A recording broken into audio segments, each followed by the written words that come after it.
Vamos a la revista de prensa con Marta Moya. Marta, buen día para usted. Hola Ángela, buenos días. Y empezamos, como no, hablando de uno de los temas de la agenda internacional que más espacio ocupa en las últimas 2 semanas y es Sudán, donde se han intensificado las evacuaciones mientras que los combates continúan en Jartum.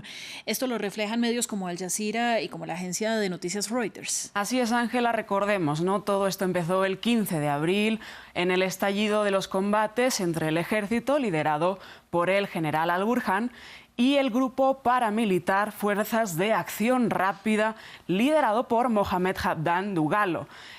Ambos eran aliados hasta 2021, cuando dieron un golpe de Estado juntos, y después las tensiones entre ambos se intensificaron cuando el grupo paramilitar pidió integrarse en el ejército. Estos enfrentamientos, que ya tienen 2 semanas, dejan al menos 420 civiles muertos y más de 3.700 heridos.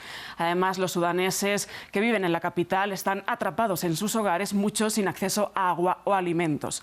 Por ello, los países extranjeros han agilizado esas evacuaciones en las últimas 48 horas, cuando esos combates han bajado algo de intensidad. Al Jazeera reporta que al menos una veintena de países han llevado a cabo misiones de evacuación o están pendientes de hacerlo en las próximas horas, desde Canadá hasta Corea del Sur, Estados Unidos, Francia, España. Canadá, por ejemplo, ha dicho que va a tener a sus diplomáticos en un lugar seguro hasta que bajen las tensiones en Sudán. Francia ha trasladado varios aviones a Djibouti, evacuaciones también por mar y por aire, trasladados por Sudán a 800 kilómetros más o menos de la capital, incluso con barcos trasladados a Arabia Saudita. Este lunes a primera hora también ha llegado el primer avión a Berlín de ciudadanos alemanes y en total, como decíamos en los informativos, al menos 1.000 personas de la Unión Europea ya han sido evacuadas.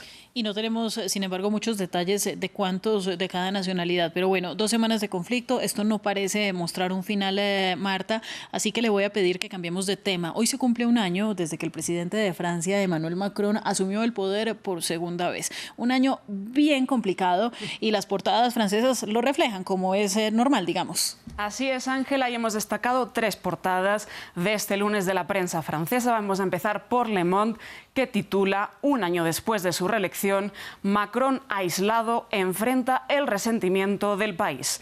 Además, en el subtítulo de la portada de Le Monde se destaca que la crisis de la reforma de las pensiones acabó de aislar al jefe de Estado, que también ha tenido una gran distancia dentro del Ejecutivo que lidera Elisabeth Borne. También destacamos el titular y la portada de La Croix, que es bastante más amable con Macron, y titula: Macronistas a pesar de todo. 1 año después de la reelección, el presidente puede contar todavía con el apoyo de 1/4 de los franceses. Claro, ¿qué pasa con las otras 3/4 partes que están en su contra, ¿no? Quizá un poco entusiasta este titular de La Croix.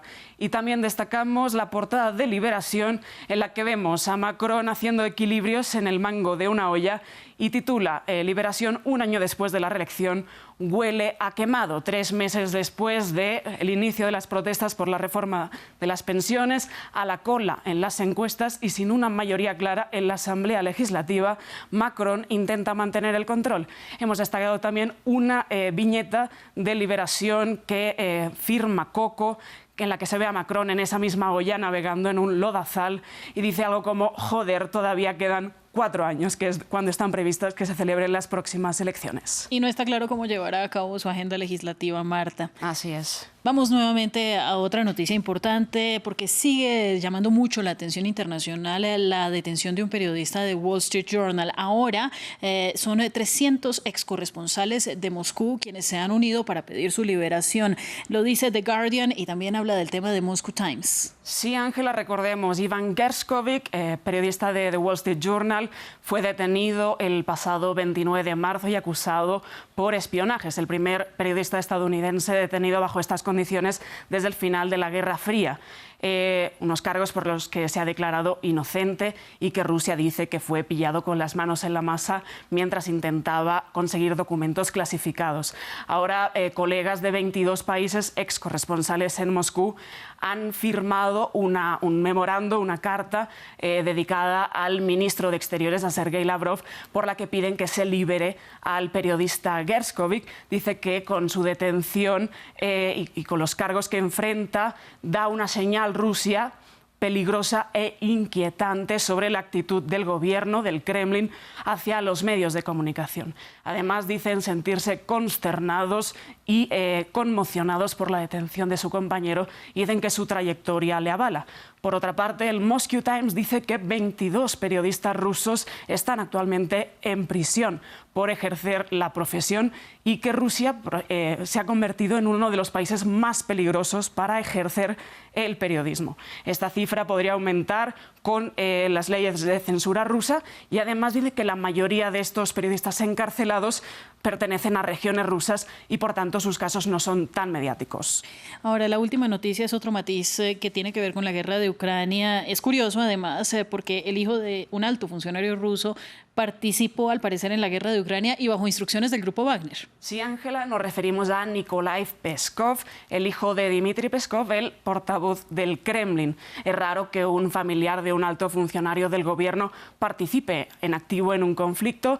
Según él mismo declaró en una entrevista a un medio ruso que pidió al jefe del grupo paramilitar Wagner alistarse como artillero para combatir en Ucrania durante 6 meses. Lo hizo bajo un nombre falso para proteger su identidad y dice que su padre está muy orgulloso de él por haber combatido en la guerra en Ucrania.